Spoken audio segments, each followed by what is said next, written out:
Fala, gente, tudo bem? Sejam muito bem-vindos a mais um episódio do Pod Começando.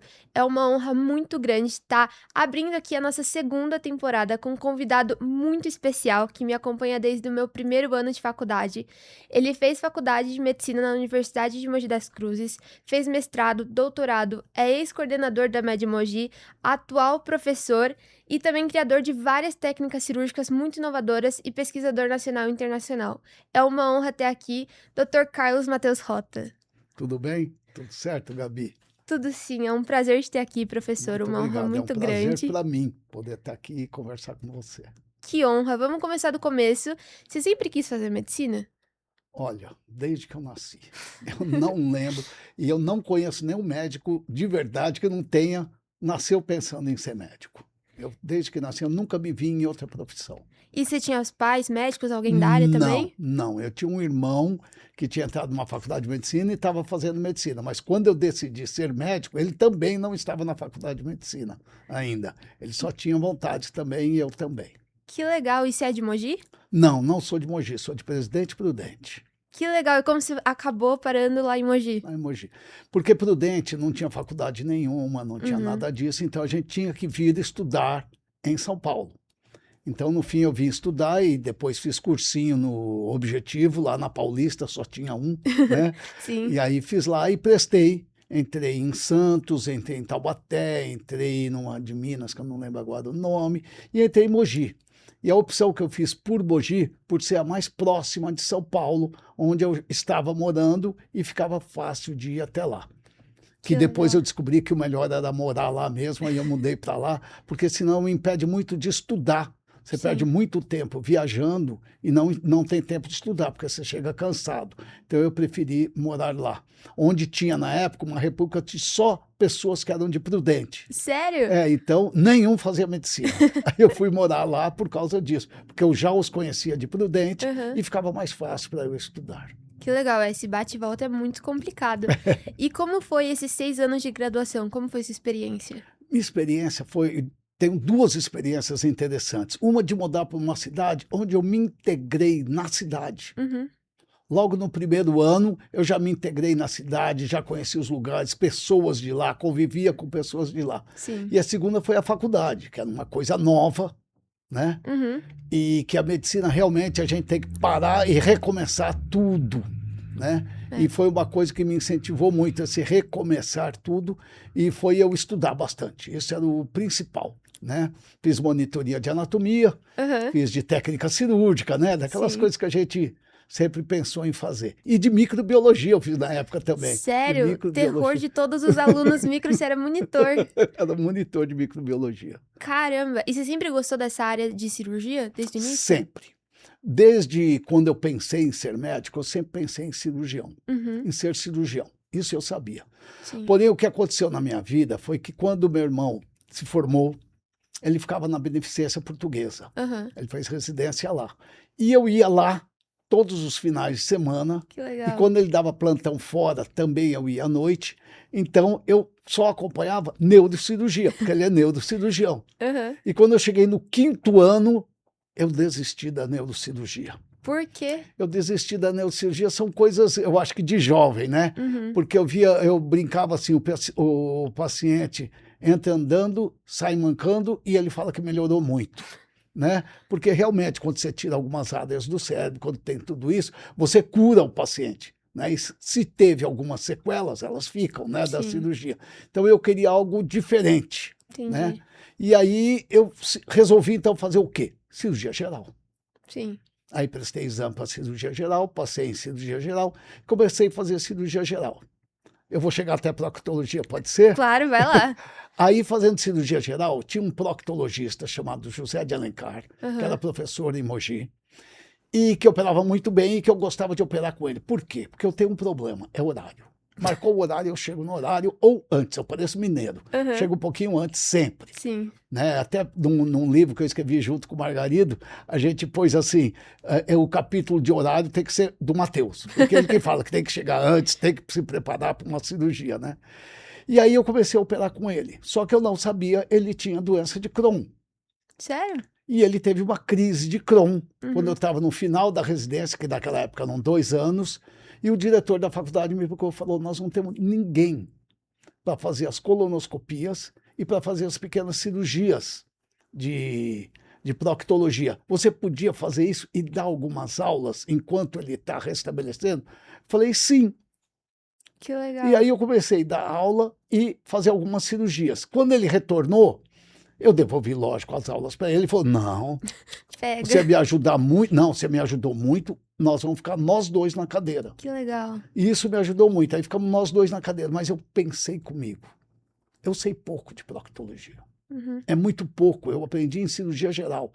Eu não posso fazer proctologia fazendo cirurgia geral. Aí eu procurei um médico em São Paulo, que eu conhecia, o doutor... Ixi, fugiu o nome agora. Que ele operava muito aqui em São Paulo, no Santa Catarina. Sim. E eu vim operar com ele alguns dias e aprender alguma coisa com ele, certo? Uhum. E aí ele indicou para eu ir para o São Marcos, em Londres. Que legal. Ele falou, só que para ir para o São Marcos, em Londres, você tem que ter uma carta da Angelita Gama.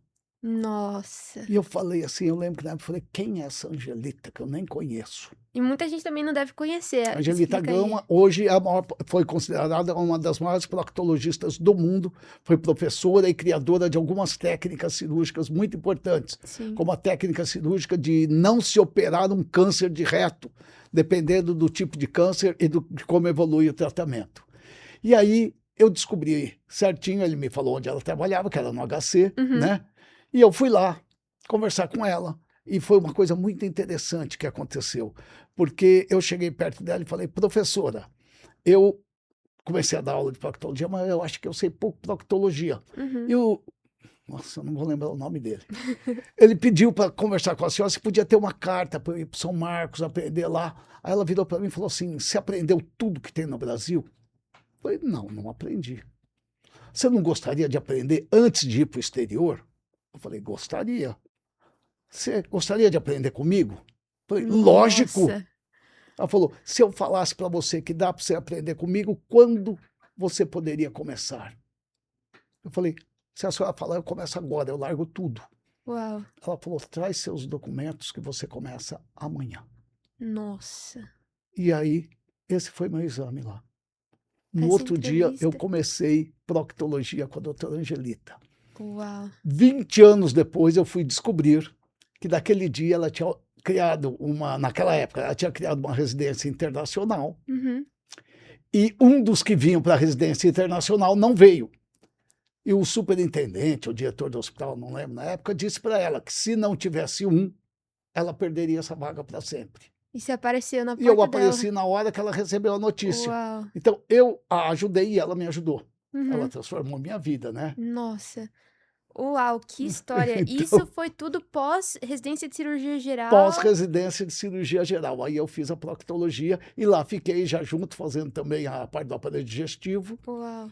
Então aí eu me formei em proctologia e aí eu me tornei o proctologista que sou, com aval do Dr. José de Alencar Pinto e depois da doutora Angelita Gama. Uau, e como foi sua experiência com ela? Porque ela é uma referência. Ela foi a primeira mulher a ser A ser cirurgia lá no HC. É. Não, ela, eu tenho uma maneira de falar dela, ela tem luz própria. Uau. Ela sabe que ela sabe. Uhum. Então, ela não tem medo de ensinar, isso que ela me ensinou. Não ter medo de ensinar os outros. Uau. Você precisa passar o seu conhecimento para os outros. E uma frase dela que me marcou muito foi quando ela disse, a cirurgia, quando você for entrar numa cirurgia, não importa qual, é como se fosse a cirurgia mais importante da sua vida, aquela. Uhum. A outra vai ser mais importante também, mas neste momento, esta é a cirurgia mais importante da sua vida. Então você faz a sua cirurgia como se fosse a primeira e a última da sua vida. Nossa, uau. Imagina, cada cirurgia que você vai entrar com esse pensamento tá certo, porque para aquele paciente é a cirurgia mais importante mesmo. Exatamente. Uau. E depois você acabou indo lá para Londres? Acabei não indo para Londres. Ficou lá na USP? Fiquei lá, não. Aí eu voltei para Mogi, porque eu já estava dando aula lá, Aham. e eu estava namorando uma menina de lá, né? Ah, entendi. Aí me casei por lá, fiquei na faculdade, abri meu consultório lá, né? Uau. E aí começou a vida do dia a dia. Que legal. E atualmente você é professor da matéria de técnica cirúrgica? Técnica cirúrgica e coloproctologia. Uau! E como tá sendo essa experiência? Você já tá dando aula há quanto tempo? Há 43 anos eu dou aula na Faculdade de Medicina. Uau, você viu muitos alunos aí passaram por você e você também viu uma diferença geracional muito grande. O que Mu você acha? Muito grande. Eu falo para minha esposa que os alunos estão ficando muito novos, mas depois eu penso, todos sempre tiveram a mesma idade, o terceiro, quarto, quinto ano, quem está ficando velho sou eu. A distância está aumentando, mas eu vi uma mudança muito grande. Primeiro, quando tinham poucas mulheres na Faculdade de Medicina. Agora é o Hoje, com contrário. muitas mulheres e poucos homens na Faculdade de Medicina. Sim. E vi também uma coisa interessante que eu ouço falar das gerações, é que realmente houve uma piora muito grande educacional, de respeito, mas que eu sinto que agora está voltando. Sério? Eu sinto que está voltando. Aos poucos, o pessoal está vendo que tudo aquilo que se abriu muito, não era para abrir tanto assim. É um pouquinho menos e está se voltando ao que era. E você acha que é respeito aluno-professor ou postura dentro do centro cirúrgico? O quê? Postura no centro cirúrgico, postura com a vida. Sim, A vida. Passou uma fase que muitos só faziam para ver se ia ganhar dinheiro, sim. né? E isso é muito ruim, porque a gente faz medicina, não é que não ganha dinheiro, é que você ganha dinheiro trabalhando. A consequência. É consequência. Nunca você fazer por ela, porque aí você vai fazer coisas erradas por dinheiro. Então, nunca pôr o dinheiro na frente. O dinheiro é sempre consequência. Você Sim. faça bem feito, qualquer que for a sua profissão. Fez bem feito, você vai ganhar dinheiro com ela. Excelente.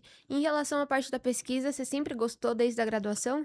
Então, na graduação, na nossa época, tinha muito pouca pesquisa. Sério? Eu comecei a fazer pesquisa primeiro na residência.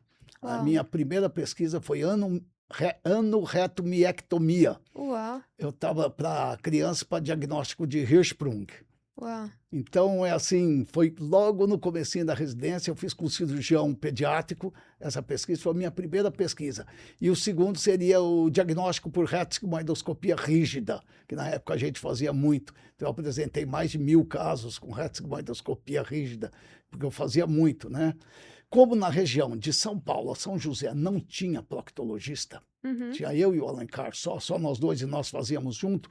Eu lembro que nos 10 primeiros anos eu tinha mais de 500 casos de tumores operados por mim, porque ninguém operava, todo mundo mandava para a gente, né? Então a gente tinha muitos casos. Nossa, que legal. E daí você começou na residência, teve alguma coisa específica ou foi a oportunidade que surgiu durante a residência? O de proctologia, Para começar na pesquisa? para começar na pesquisa, não, aí era eu. Você teve vontade? Eu tinha vontade de fazer pesquisa, tive vontade de aprender mais a proctologia e tinha uma coisa na minha cabeça. Como é que eu dou aula e não tenho mestrado? Entendi. Isso me fazia muito mal, eu saber que eu dou aula e não sou qualificado. Uhum. Aí eu conversei com um professor que foi meu orientador de mestrado e doutorado, o professor Nelson Fontana Margarido, Uhum. que ele era professor em Mogi e na USP. E aí ele pediu demissão de Mogi, porque na época ele não estava tendo tempo. Ah, sim. Aí eu conversei com ele que eu queria fazer o mestrado, mas precisava de um orientador. Ele aceitou ser meu orientador, discutimos a tese, fizemos a tese. Aí eu fiz o mestrado, que foi sobre anastomose coloretal, sempre, né? Sempre fiz o mestrado. E o doutorado já vinha a época de se prepara ou não se prepara o cólon para operar, né? E minha tese de doutorado foi o preparo do cólon. E sempre em animais, em técnica cirúrgica, em animais experimentais. Nós fizemos mais de 500 cirurgias em animais, a gente fazia lá em Mogi, em ratos, Uhum. e controlava eles, né, com alimentação, com tempo de reabertura, tudo isso, né? Criamos um aparelhinho para a pressão de explosão, para sentir a força que suportava uma anastomose. Então foi muito bacana, fizemos histologia, estudo do colágeno nas anastomoses, como seria. Foi muito bacana, muito bacana. Os alunos me ajudavam, eu Uhum. tinha alunos do terceiro ano, do quarto ano que me ajudavam. Hoje, uma das alunas é diretora do hospital que eu opero. Que Muito legal. bacana, é muito gostoso isso. É um ciclo muito de orientador e daí você vai passando. E é até interessante falar, a primeira cirurgia que eu vi na vida foi com você, sabia? A primeira cirurgia, eu te conheci, eu tava no primeiro ano da faculdade ainda. Você tinha 3 alunos e daí um desses alunos eu conheci, ele falou: "Não, a gente tá mexendo com célula-tronco, você não quer participar? Ah, amanhã vai ter ter cirurgia, e daí eu fui lá, te conheci, e você falou, não, entra pro grupo de pesquisa, e aqui a gente tá 3 anos, quase 4 anos Quase depois. 4 anos, isso mesmo. Que maluco. E você já orientou muitos alunos nesse meio de caminho, né? Muitos alunos, muitos mesmo. Eu não tenho a conta, porque os trabalhos foram publicados, já ganhamos o PIBIC, Uhum. ganhamos PIBIC com o uso da toxina botulínica na Que fissura legal. anal, né? Nós comparamos a toxina botulínica com a cirurgia, qual que dava melhor resultado. Então tem muita coisa feita por aí. Miami também, a gente levou prêmio lá em Cleveland. Ganhamos prêmio em Cleveland, isso. Nossa, que interessante. E o que te motiva a continuar na pesquisa depois de tanto tempo ainda? O amor pela novidade. Que legal. E não só isso, eu vou contar para você. São alunos que me incentivam. Tem uma aluna que se formou esse ano, que eu estava quase desistindo de continuar pesquisas, porque tem muito trabalho, tudo isso. Ela já se formou agora. Uhum. E conversei com ela, ela começou a me ajudar em cirurgia e ela foi uma incentivadora, que ela queria tanto fazer trabalho, apresentar trabalho. Sim. E nós apresentamos trabalho também nos Estados Unidos, Que legal. né? Sim. E aí ela me incentivou a voltar tudo isso. Ela nem sabe disso, acho. Sério. Mas assim, o modo dela se portar, né? Então eu tive algumas referências, e hoje minha referência de ânimo, de vontade de fazer as coisas é você. Né? Então, esses alunos fazem muito por nós. Vocês pensam que não, mas fazem muito por nós. Porque a gente vai passando a idade, vai dando um pouquinho de preguiça, né? A gente vai ficando mais fraquinho. E a gente vê essa juventude de vocês, essa vontade. Eu me vejo em vocês. Entendeu? Eu me vejo porque eu tinha essa vontade, lutava por isso, ficava brigando por isso. Então, eu vejo essa mesma vontade. Aí eu fico feliz e eu vou junto, como se fosse eu.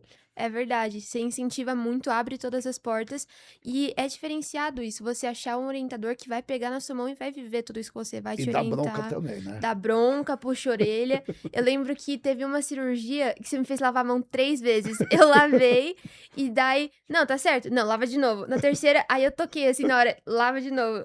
E é sobre isso, é você sobre pegar a gente que vai te detalhes, ensinar, né? exatamente. Nossa, é incrível. Pra mim, eu falo em meu nome das meninas também, que a gente faz trabalho junto. É uma honra e um privilégio muito grande. Porque é difícil você achar orientador que vai fazer esse papel mesmo, que vai te ajudar. E foi muito difícil achar alunos também que queiram fazer, bem feito. Sim. Porque a maioria quer, depois de pronto, que põe o nome dele. Sim. E isso não existe comigo. Não. Não existe. Tem que fazer junto, tem que trabalhar junto, aprender que você cresce fazendo. Sim. Pegando atalhos, como foi dito aqui um dia, né? Uhum. Pegando atalhos, não dá certo. Não, não mesmo. Não dá certo. E você tá tentando cortar caminho que vai fazer você tropeçar lá na frente, não tem. Eu lembro na minha defesa de mestrado, o professor Margarido falou para mim assim, antes de começar, ele era muito interessante. Uhum. Antes de começar, ele me chamou numa sala e falou, Matheus, preciso te contar uma coisa. Eu falei, o que foi? Quem fez o seu trabalho? Quem operou todos os ratinhos? Quem escreveu tudo? Foi quem? Não foi você? Eu falei, fui eu, pessoalmente. Ele falou, então você sabe mais do que todos que estão sentados lá e vão te perguntar. Porque eles vão te perguntar sobre a sua tese. Foi você que fez, você sabe mais que eles. É verdade. Isso me deu um alívio tão grande, porque eu fui para dar respostas daquilo que eu sabia mais que eles. É verdade. E você falou esse mesmo discurso quando a gente foi apresentar o trabalho, que a gente ligou para mais de 1000 pacientes.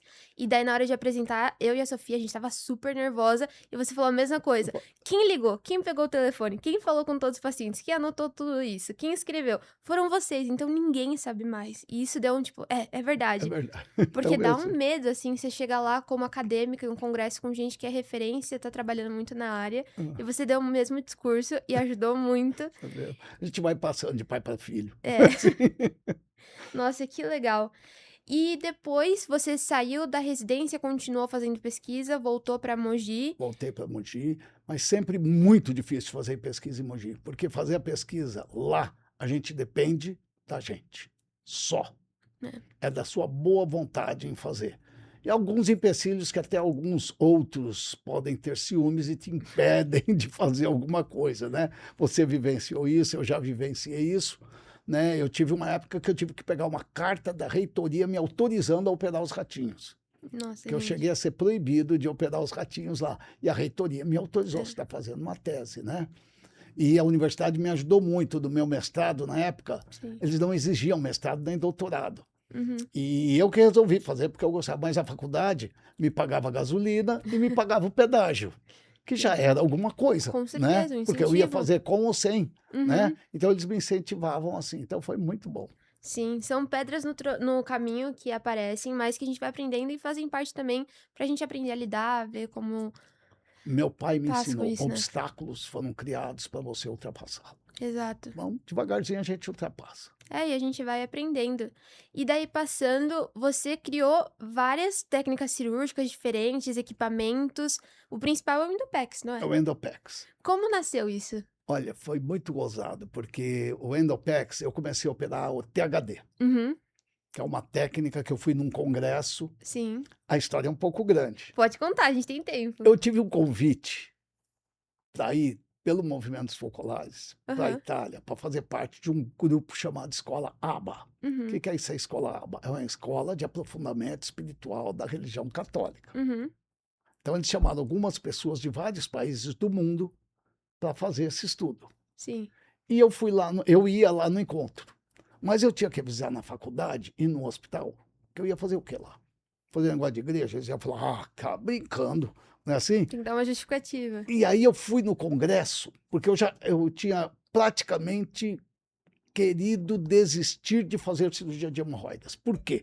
Porque o paciente sofre muito. Sim. Corrige, mas o doente sofre muito. Fala que a gente está fazendo cirurgia errada, sabe? Uma série de coisas assim. Uhum, E que você fica casado com o paciente um mês. Ele te liga todo dia onde você errou, sim. né? E isso me chateava muito. Uhum, E aí eu estava tentando mudar a técnica, achando algumas coisas diferentes. E num congresso no Rio de Janeiro, eu vi um cara que fazia diferente. Eu falei, esse cara está 100 anos na minha frente.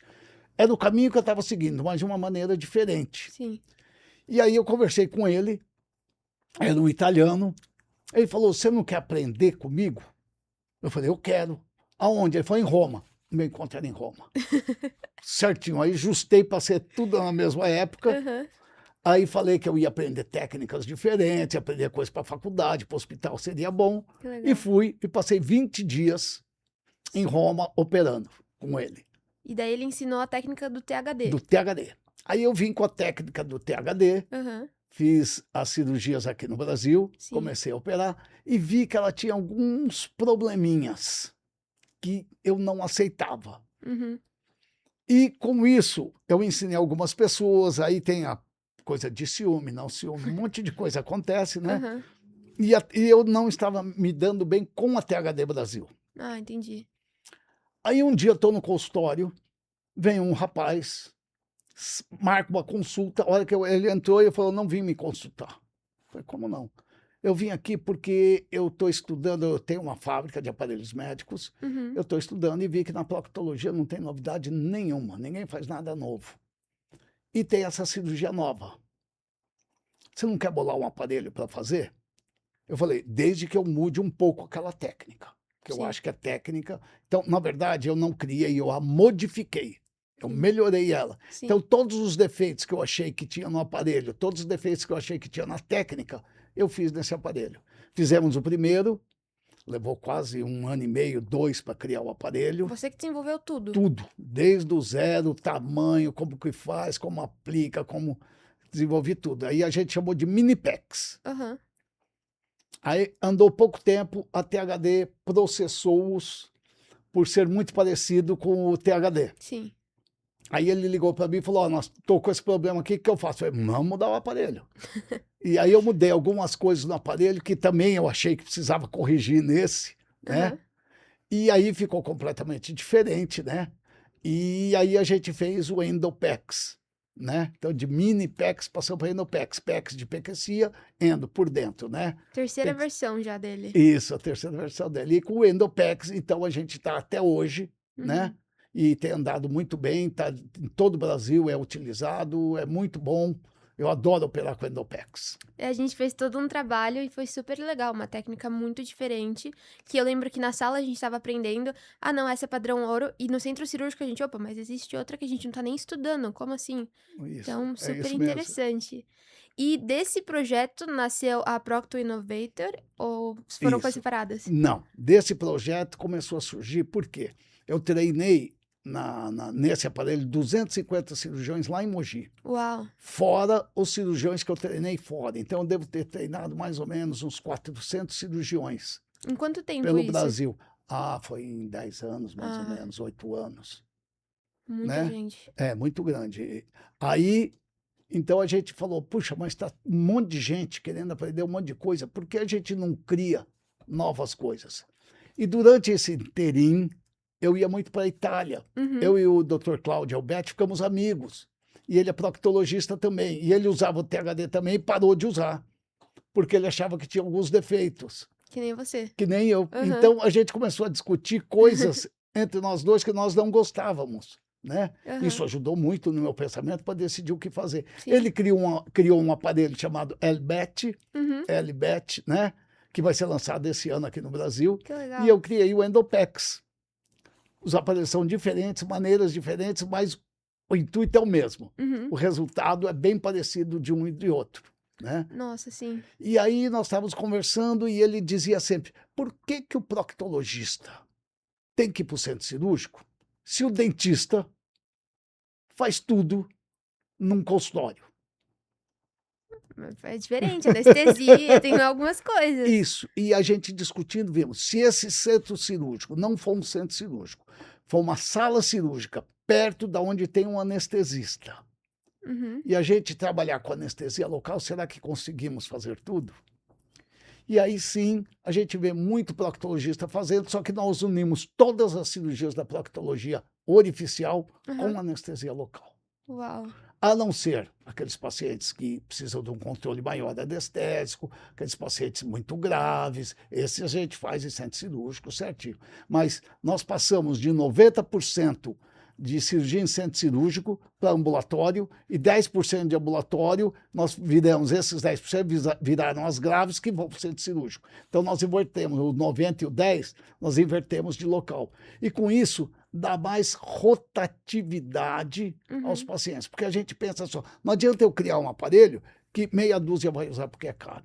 A gente precisa criar coisas em que possa ser usado e melhore a situação do país também. Sim, né? escalonar. Isso. Então, nós conseguimos fazer, estamos dando esse curso na Proc Innovator, já tivemos mais de 50 alunos que vão para a Itália e aprendem conosco, fora os 70 alunos que tivemos na última vez aqui no Brasil, que lotou o curso, e que nós vamos dar agora um novo curso em junho. Então, a gente dá um curso em março e novembro na Itália, e em junho no Brasil. Toda vez esse curso com cirurgias ao vivo, que as pessoas... Porque nós não damos curso para quem não sabe proctologia.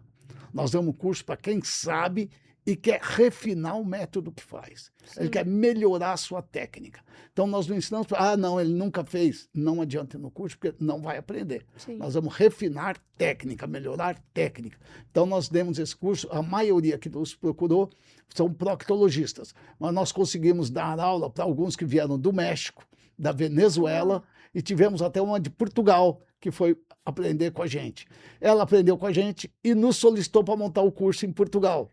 Que então, legal. em março desse ano, nós demos um curso de 3 dias, lá em Portugal também, na cidade do Porto, onde foi muito bacana também. Onde nós tivemos poucos alunos, porque ela perguntou, vamos encher? Eu falei, não. Toda vez que você enche, você ensina que existe essa cirurgia e dá uma ideia do que é. Para aprender a fazer, ele precisa ir para o centro cirúrgico e aprender a fazer a cirurgia. Então, o que foi o que nós fizemos? Nós fizemos 8 cirurgias num final de semana para 4 alunos. Uau, é bem restrito, então. Bem restrito, tem que ser bem restrito. Na Itália, a gente faz também para 3. No Brasil, como a gente é daqui, sabe, faz mais cirurgias, a gente põe 6 alunos no máximo. Esse é o máximo de alunos. Então, 6 no sábado e 6 no domingo. E a aula teórica não, a aula teórica é aberta a todos para começar a entender, para depois querer fazer a parte prática. Que legal, as inscrições para esse de junho tá aberta agora? Já estão abertas. Ah, Já quer estão fazer um abertas as convite pro inscrições. pessoal? Isso, eu quero. As inscrições estão abertas agora. É só ligar para Eliana, 97... não vou lembrar o nome. Eu vou colocar aqui na descrição Você para coloca todo na mundo descrição. que tiver interesse, Isso. for da área e quiser aprender mais, com certeza é uma experiência super diferenciada, porque é para quem já sabe, quer aprender mais, quer se atualizar, Então, uma ótima experiência. Para cirurgiões gerais e para proctologistas. Super interessante. E quando foi lá na Itália, vocês fazem tudo em inglês, italiano? Como é lá? Não, o curso lá é feito em inglês, Aham. italiano, português e espanhol. Uau, tudo Todas as junto. línguas pode ir lá, que são faladas todas as línguas. E daí a experiência, eles vivem centro cirúrgico, teoria, prática, e tem alguma coisa cultural também de explorar a Tem Itália? cultural, Que legal. passear. A gente, em vez de fazer o curso, foi uma ideia muito legal da Amanda. Falou, Matheus, você vai pôr o cara no curso para ir lá para Firenze, para ficar das 7 às 7 dentro do curso, sem poder ver nada. Então, nós fizemos um curso que começa às 7, termina entre 2 e 3 horas da tarde, então é direto, não almoça, Aham, não dá tempo de almoçar. E aí depois tem o tempo de passear. que Quando legal. a gente pode, a gente vai junto no passeio, senão a gente indica os locais de passeio, né? Uhum, E no fim sempre tem um jantar típico italiano, uhum. né? Em algum restaurante onde o cozinheiro é italiano. Tem que Então ser a gente italiano. busca, porque lá hoje tem muito chinês, muito coreano, muito indiano, Aham, que compraram restaurantes italianos e não é mais italiano, então a comida, né? Tem um entendi. pouquinho da mão do outro, né? Então a gente procura onde é aquele bem típico italiano mesmo. Que E legal. regado a vinho sempre. Com certeza. Até trouxe para mostrar para vocês, ano passado, foi em março, eu acho também, que a gente se encontrou lá em Isso. Firenze, tava tendo curso. E aqui para vocês verem, eu não participei, mas eu ganhei aqui um souvenir, que é uma touca cirúrgica muito boa. E daí é muito legal para todo mundo que tiver interesse, Todos os tá todo nossos mundo aqui alunos, todos os ganhou nossos aqui a touca. alunos usam no centro cirúrgico, os professores, essa, É muito legal. é isso, e Aí também prende o ganham cabelo. uma blusa Procter Innovator com o Sério, nome deles escrito na blusa. chique. Pra todo mundo, ó, super bom. Dá pra usar, tá todo mundo aqui no fundo, gente, falando pra eu colocar. Mas é muito bom porque eu uso nas cirurgias aqui no Brasil, eu acho super descolado. Tem logo Brasil e Itália aqui. Então é uma baita experiência, né? Pra quem Baita gosta, experiência. Aí aprende agora nós vamos muito, né? criar o logo com Portugal também. Que legal. E daí a ideia é ser sempre Brasil, Portugal, Itália nos Isso, próximos anos? depende do que for acontecendo, né? Então a Entendi. gente está montando o que eu chamo da Escola Internacional de Proctologia. Que legal. Então, essa escola já estamos formando, já está montada, né? Aham. E nós estamos começando a divulgar que é uma escola, né? Uma escola nova que está surgindo. Que legal. E de onde veio essa ideia e como você consegue conciliar tudo isso de ter uma escola nova, ser professor, consultório, a vida pessoal? Como você dá conta? Olha, eu também não sei, mas eu dou conta. O problema é o seguinte: a gente tem que deixar nosso tempo de celular Uhum, e nosso tempo de TV, entendi. que a gente vê muita coisa boa, mas vê muita coisa ruim também. Uhum. Quando você deixar de ver TV à noite, você vai ver quanto tempo você tem na vida para fazer tantas outras coisas, ler tantas outras coisas, conversar com tantas pessoas, né? E eu sempre fui professor. Porque você viu, eu estava na residência, já virei professor. Sim. E eu vou contar uma história para você. Eu fui professor, eu estava no 4º ano da Da faculdade. faculdade Da ainda? faculdade. Como? Isso é muito difícil de entender, mas eu fui convidado para dar aula em outra faculdade. Como aluno ainda? Eu era aluno do 4º ano e Aham. dava aula na faculdade de psicologia de outra universidade, Uau. lá em Mogi, que chamava Universidade Brás Cubas. Aham. Até eu me formar, eu dei aula lá. Nossa. Então, eu dei aula de anatomia e fisiologia para psicologia Uau. durante 3 anos na Brás Cubas. Então você sempre gostou de dar aula, ser Sempre professor? gostei de dar aula, sempre. Então, a minha formação é de professor, não é de aluno, eu falo assim. Então, eu sempre gostei de ensinar e eu nunca fiz cirurgia, porque a residência, quando eu fiz residência, tinha os alunos também, Uhum. então você tem que explicar o que está fazendo. Eu nunca fiz uma cirurgia sem falar tudo o que eu estou fazendo na cirurgia. É verdade. Então, isso habituou. Então, para mim, é um hábito normal eu falar o que estou fazendo durante uma cirurgia, tudo isso. Então, minha vida eu passei ensinando. Nossa, e para o aluno isso é tão bom. Você tá na cirurgia, meu, eu primeiro eu não sabia nada, nada de Nada. nada, você vê tudo ali sangue, não sabe explicar o que é, e você ponto a ponto, não, é isso, você entendeu? Não, explica de outro jeito. Então é uma experiência completamente diferente, que é um cuidado que não é todo preceptor que tem, acho que a grande maioria não tem, de E, explicar o que tá fazendo, guiar o aluno. mas Raro. vocês vão ter professores lá que vão Ah, falar coisa a coisa. Tenho, hoje, quem coordena lá foi um ex-aluno meu, ex-residente meu, que legal, tudo sabe? pupilo seu.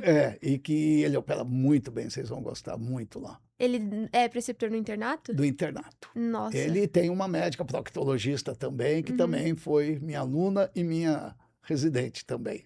Que legal, você rodou por todo mundo. E falando na faculdade, você também teve a experiência de ser ex-coordenador também. Isso, eu fui Como foi? coordenador. Eu acho assim, foi uma experiência muito boa, muito grande, porque eu fui não só coordenador, como eu fui diretor do hospital também universitário. Ao mesmo tempo? Não, Ah, foi em tempos separado. diferentes. Foram em tempos diferentes.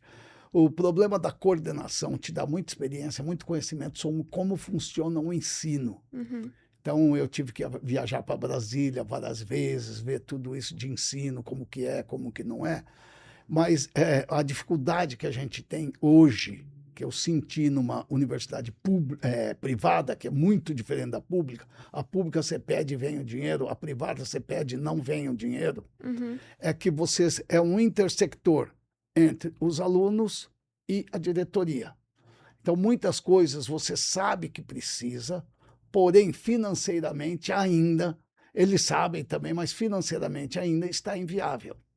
Uhum. Então fica essa briga, o aluno achando que você não faz e a diretoria querendo falar que você achando que você está fazendo demais. Cabo de guerra, né? E você é o meio. Quem vai cair é você. Nossa, é Então duro. eu fiquei um tempo, eu pedi demissão porque eu achei que eu era melhor para a faculdade Uhum. como professor do que como diretor, né? Uau. Agora, no hospital universitário eu já fiquei mais tempo, porque eu tive o prazer, né, de pensar em fazê-lo, Uhum. conversar com o governador do estado, ter autorização, o governador começou a construir e a gente desenhou o hospital todinho. Esse é um orgulho que eu tenho. Cada vez que eu passo em frente, eu penso assim, quantas pessoas estão sendo salvas por um pensamento que eu tive, Uau, que né? legal. Então, isso é muito gostoso.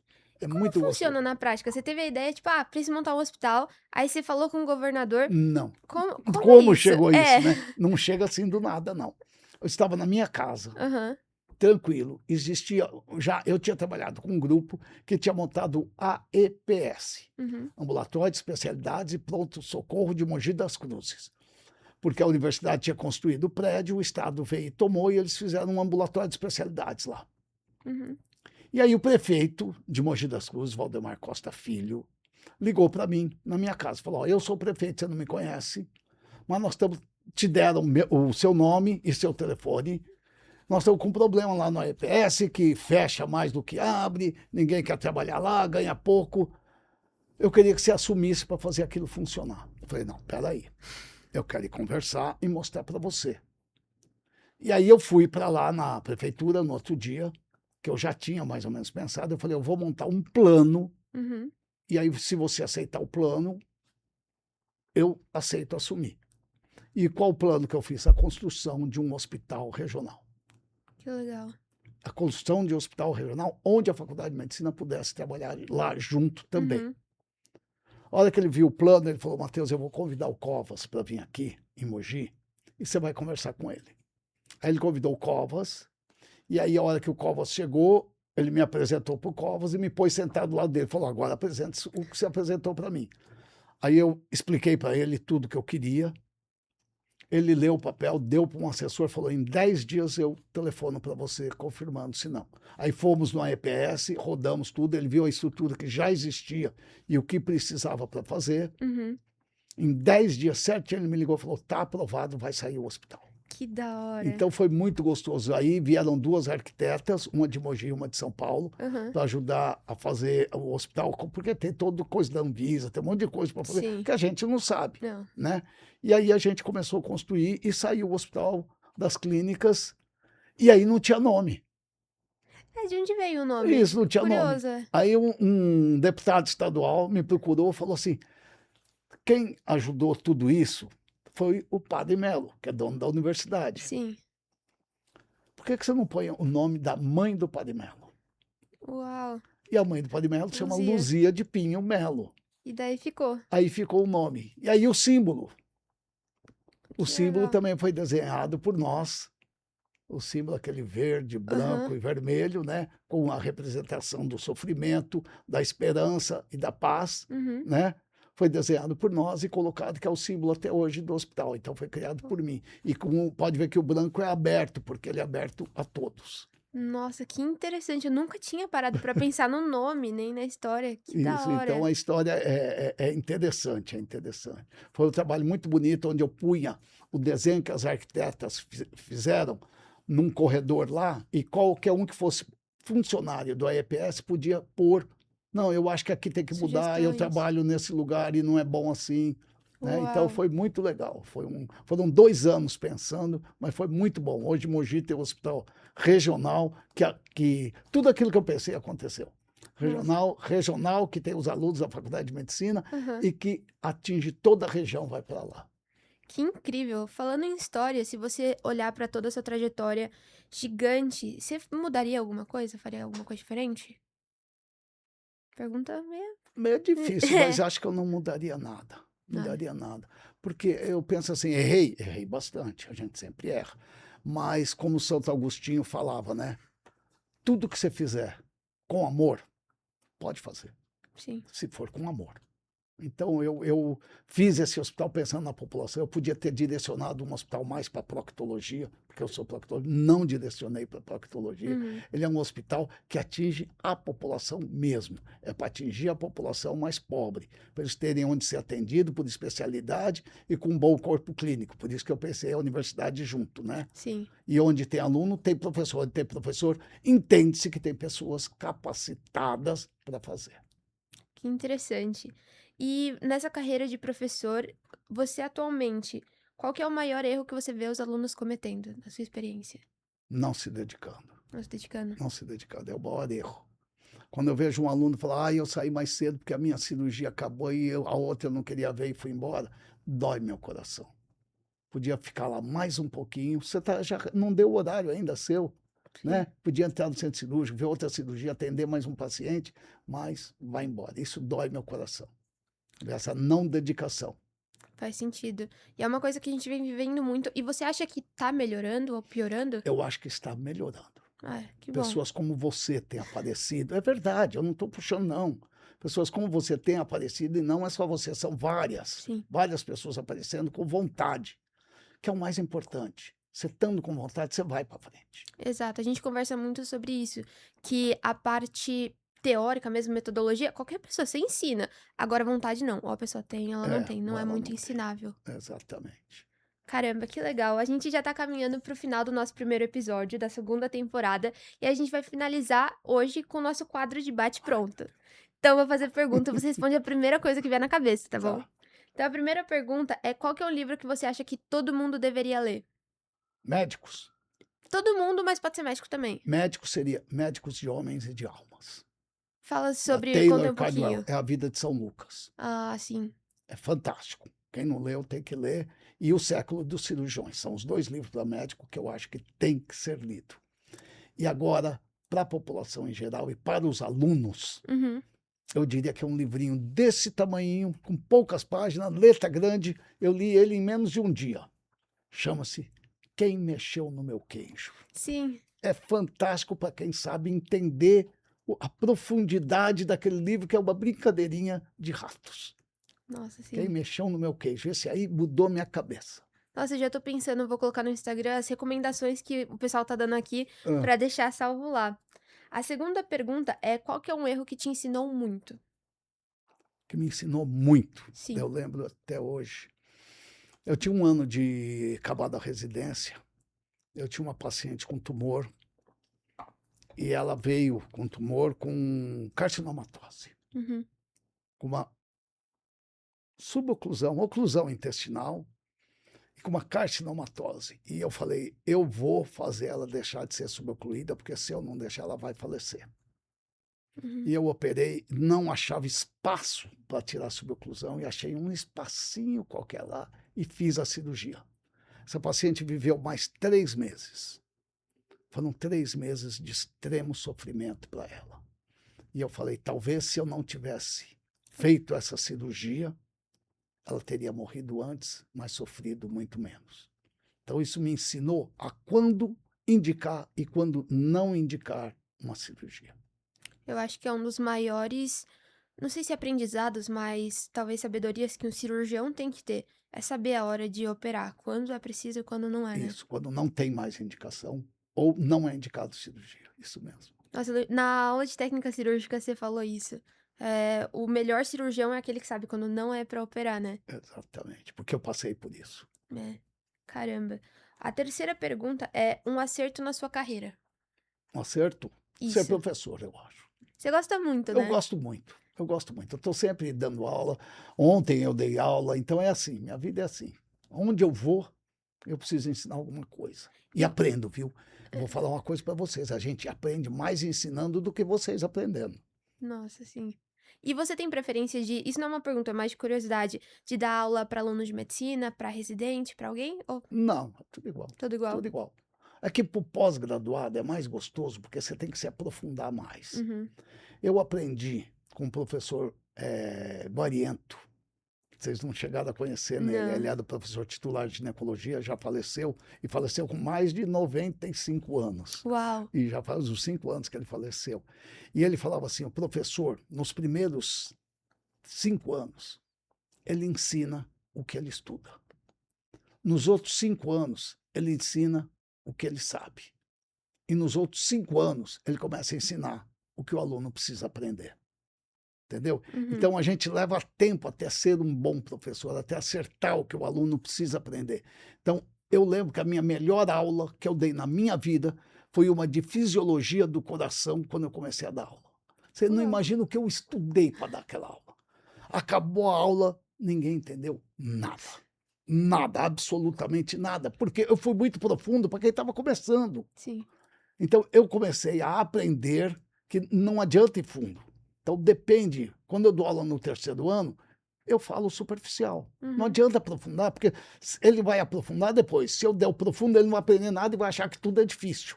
É. Então, você tem que dar tudo superficial, tudo que é fácil, tudo isso. Aí vai para o quarto ano, você dá uma apertadinha. No quinto, ele aperta, mas na residência, mais na pós-graduação, aí Já sabe, tem que saber mais tem ainda. que saber tudo sobre o assunto. Sim. Entendeu? Que interessante. A próxima pergunta é qual que é uma qualidade essencial em um médico, pesquisador e professor, se você fosse separar? 2 ele tem que ter. Primeira, curiosidade. Uhum. Quem não tem curiosidade não pode ser pesquisador. Pode ser professor, mas não pode ser pesquisador. E a segunda é amor ao que faz. Para mim, a base de tudo é o amor. Sim. Se você amar aquilo que você faz bem feito. Fazendo bem feito, as coisas dão mais certo. Dando Uhum. mais certo, você vai ganhar mais. Então, tudo, a base no fim, é o amor. Sim. Eu tive uma experiência de ele era do Banco da Holanda, do Banco Central da Holanda. Ele era um amigo meu e ele veio dar uma palestra sobre o amor aqui em Mogi. Aqui em Mogi, em São Paulo, na PUC. E eu que levei ele, estava lá, ele falou assim: o amor tem valor financeiro ou não? Não tem. Tá bom, então eu vou te falar. Eu estou vendendo um apartamento, tá? Uhum. O prédio é o mesmo, os 2 apartamentos são os mesmos, um está alugado para uma família que é tão gostoso ir lá, eles se dão tão bem. Na outra, é uma confusão, é uma briga, eles se debatem lá dentro, é um xingando o outro. Qual apartamento você quer comprar? O bom. O bom, então o amor tem valor financeiro? Sim. Tem valor financeiro. Uau. Então, eu aprendi isso nessa Aham. palestra. Então, realmente, a base é essa.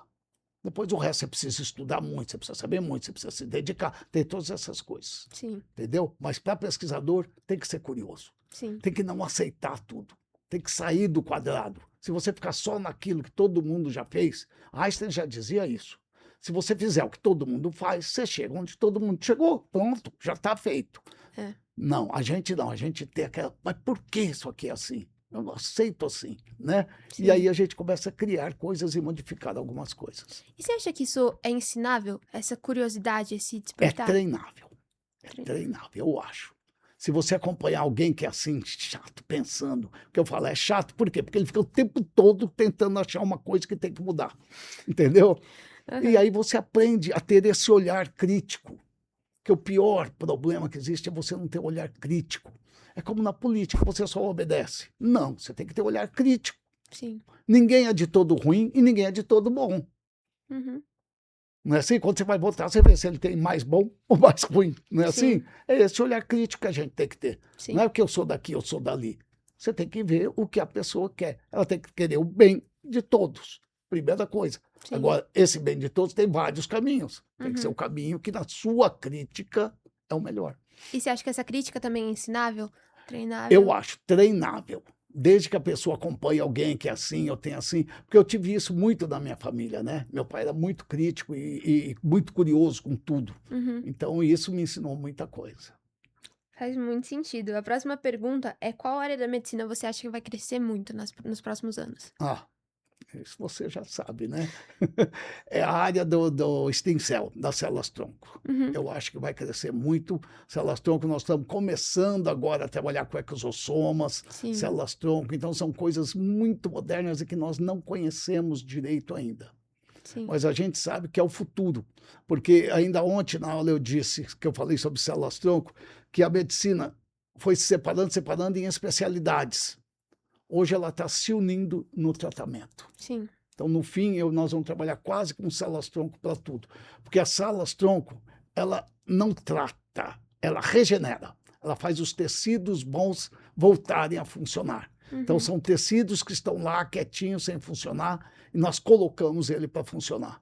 Tá? Quem usa muito é o cirurgião plástico, né? Que aqui é bem visto. Você olha no rosto, viu?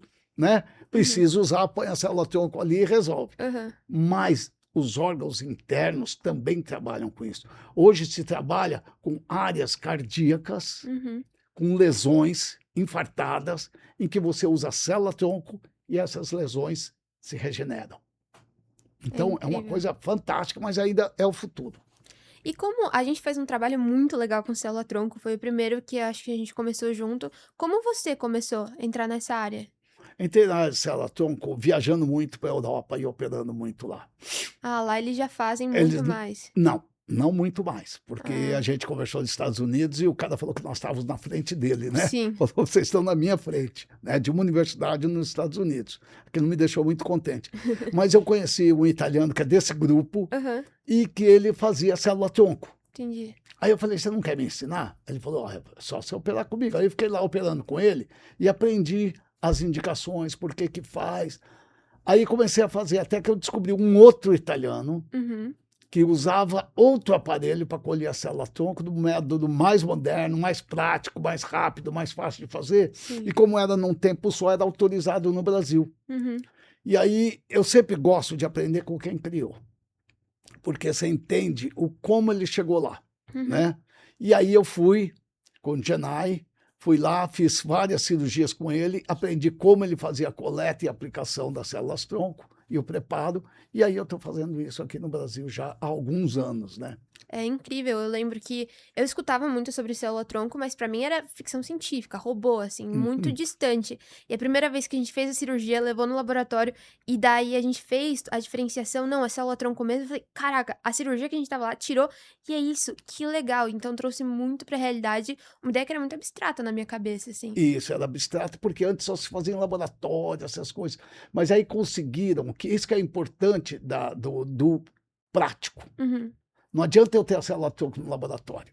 Eu preciso ter como usar na prática. Sim. Então, alguns práticos criam coisas que facilitam a medicina a utilizar. Né? E foi esse Genai que, para mim, com esse novo aparelho, facilitou isso. Mas eu acho que vai mudar ainda? Eu acho que vai mudar ainda. Sério, atualizar, o que você acha? O que você prevê aí pro Eu futuro? prevejo exossomas. Sério? E nos exossomas ainda vai ter a diferenciação do tipo de exossoma. Nossa. Nós ainda estamos começando, nós estamos só na célula-tronco. Eu gosto da gordurosa, existe de outros locais, mas eu gosto da célula-tronco, que na verdade não é só a célula-tronco que vai fazer, é o exossoma. Então a gente usa só exossoma purificado, Sim.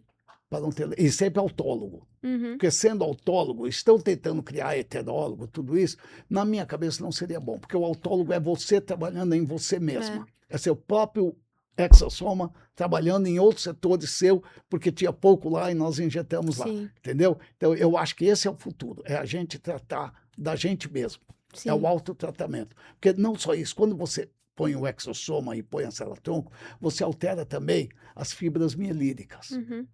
E com isso, você facilita a condução cerebral da lesão.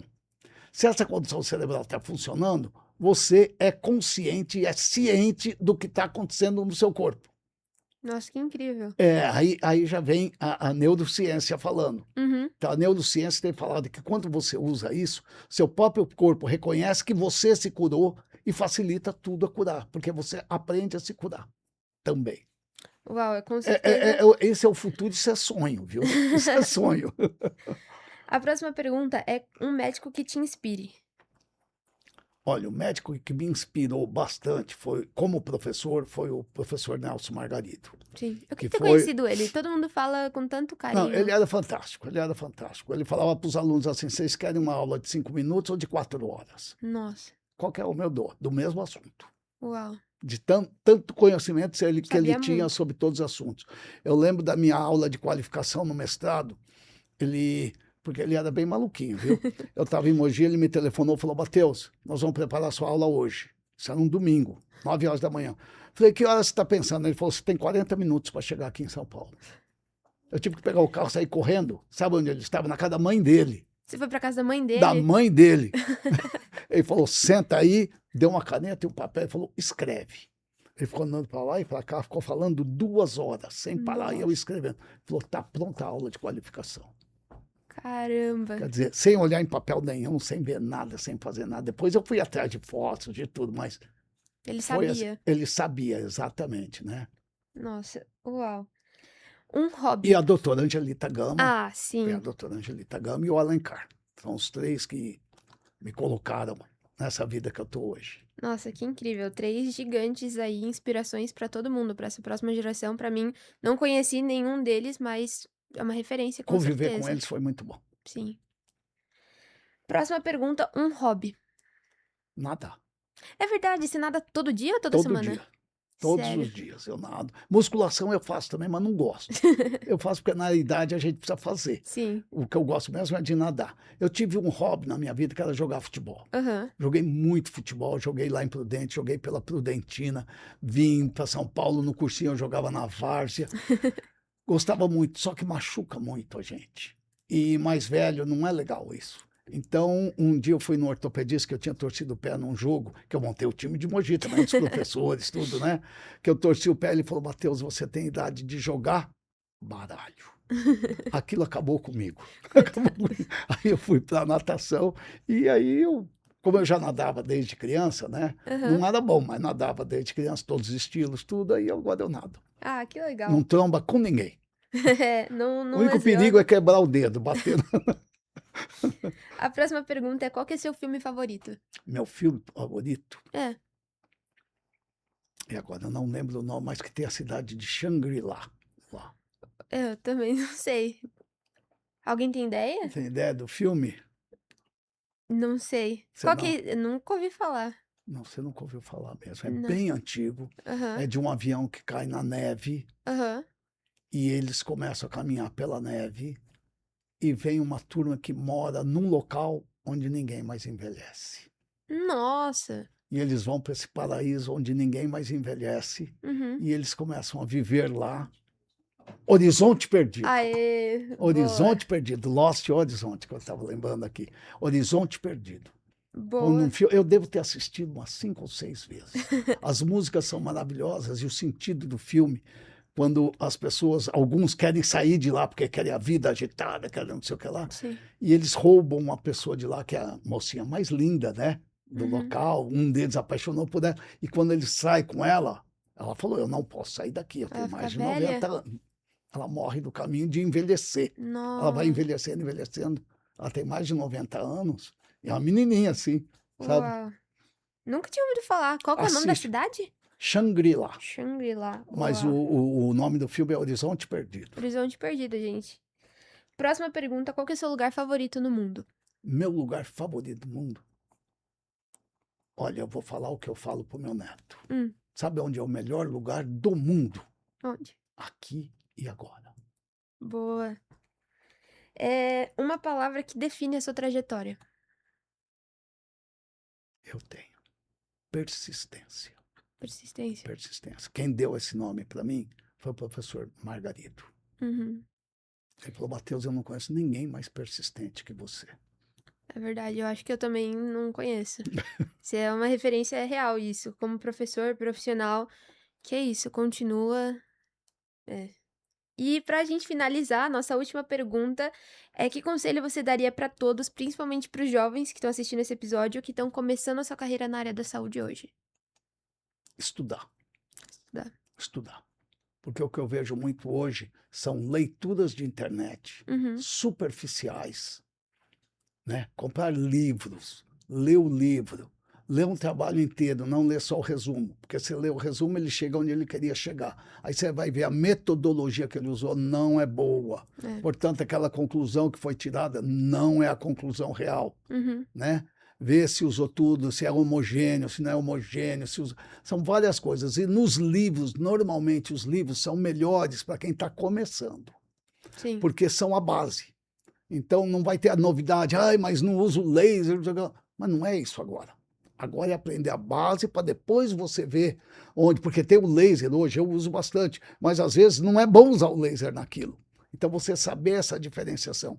Eu vejo muito hoje, quando eu falo sobre laser, a pessoa já quer usar. Não, eu fiz um curso de laser básico. Uhum. Nós ficamos uma semana no sul, que veio o pessoal da Argentina e da Europa para dar um curso de uma semana, de manhã, à tarde e à noite. Era um inferno assistir aquele curso. Mas tinha que aprender a curva da onda, qual que pega vermelho, qual que pega azul, qual que pega branco.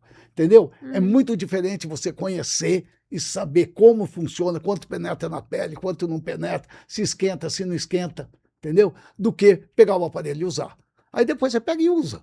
Não tem problema, você vai fazer como todo mundo, mas você sabe o que você está fazendo. Então, estudar. Eu acho que é a base, estudar, não ter medo de estudar. É chato, às vezes é chato, mas não tem outro jeito, não tem outro jeito de aprender. Eu lembro quando eu tinha insônia, no segundo ano, o que eu fazia para dormir? Pega o livro de fisiologia e começa a ler. É muito difícil. Você ainda no segundo ano não sabe quase nada, você começa a ler É aquele livro, grego. dá um sono, dá uma vontade de parar, não é Aham, assim? sim. Aí você dorme um pouquinho, mas aprendeu um pouquinho. Então o livro, para mim, é ler como ler um romance. Você vai lendo. Estudar para a prova é outra coisa. Prova é nota. Uhum, Se você estudar só para a prova, você nunca vai saber nada, porque você vai esquecer tudo. Então você tem que ler o livro para entender. E quando você estuda para a prova, que você pega o caderno, pega as suas coisas, aí sim, você já entendeu. Agora é decorar algumas coisinhas sim. para a prova, não para o aprendizado sedimentado. O aprendizado sedimentado foi no livro, foi antes. Né? Porque, para mim, eu tenho muita dificuldade em dar nota, muita, muita, muita, porque já foi pedido para mim, quando eu comecei a ser professor, reprovar um aluno. Eu tinha que reprovar a aluna, tinha que reprovar aquela aluna, o titular falou, você vai reprová-la. Porque ela não faz isso, não faz isso, não faz isso, você vai reprová-la. E eu conheci a menina do terceiro ano. Uhum, Falei, ela é boa aluna. Agora no quinto, sexto, ela estava no sexto. Como é que eu vou reprovar essa aluna? Eu cheguei, o que está acontecendo? Ela falou, meu pai separou da minha mãe. Ela entrou numa depressão profunda em casa e o meu irmão foi preso por uso de droga. nossa. Eu não sei o que fazer da minha vida. Então, ela está num momento ruim da vida. Ela não é ruim. Ela está num momento ruim. Será que esse momento eu posso destruir a vida dela reprovando-a? Porque eu destruo a vida. Porque lá em Mogi ainda a gente reprova os pais também, porque tem que pagar mais um ano de faculdade, né? É, Então fica caro também, mas não é só isso. Eu estou destruindo uma vida de uma mocinha que podia estar bem por um momento da vida dela, que nem ela é culpada, sim. entendeu? E eu não a reprovei. E não me arrependo, foi tudo muito bem depois na vida dela, entendeu? Sim. Então, essas coisas, é muito difícil só nota. Eu quero aquele aluno que leu e sabe. Quando você conversa com ele, você sente que ele sabe, Sim. entendeu? E assim a gente vai acabar o nosso episódio de hoje. Muito obrigado, professora. É uma honra tê-la aqui no Pod Começando. Se você gostou desse episódio, não esqueça de curtir, comentar. Esse episódio também vai sair no Spotify, os cortes no TikTok. E é isso. A gente fica aqui por hoje. Muito obrigada. Obrigado você por ter convidado. Foi um prazer para mim estar com você aqui. Obrigada, gente.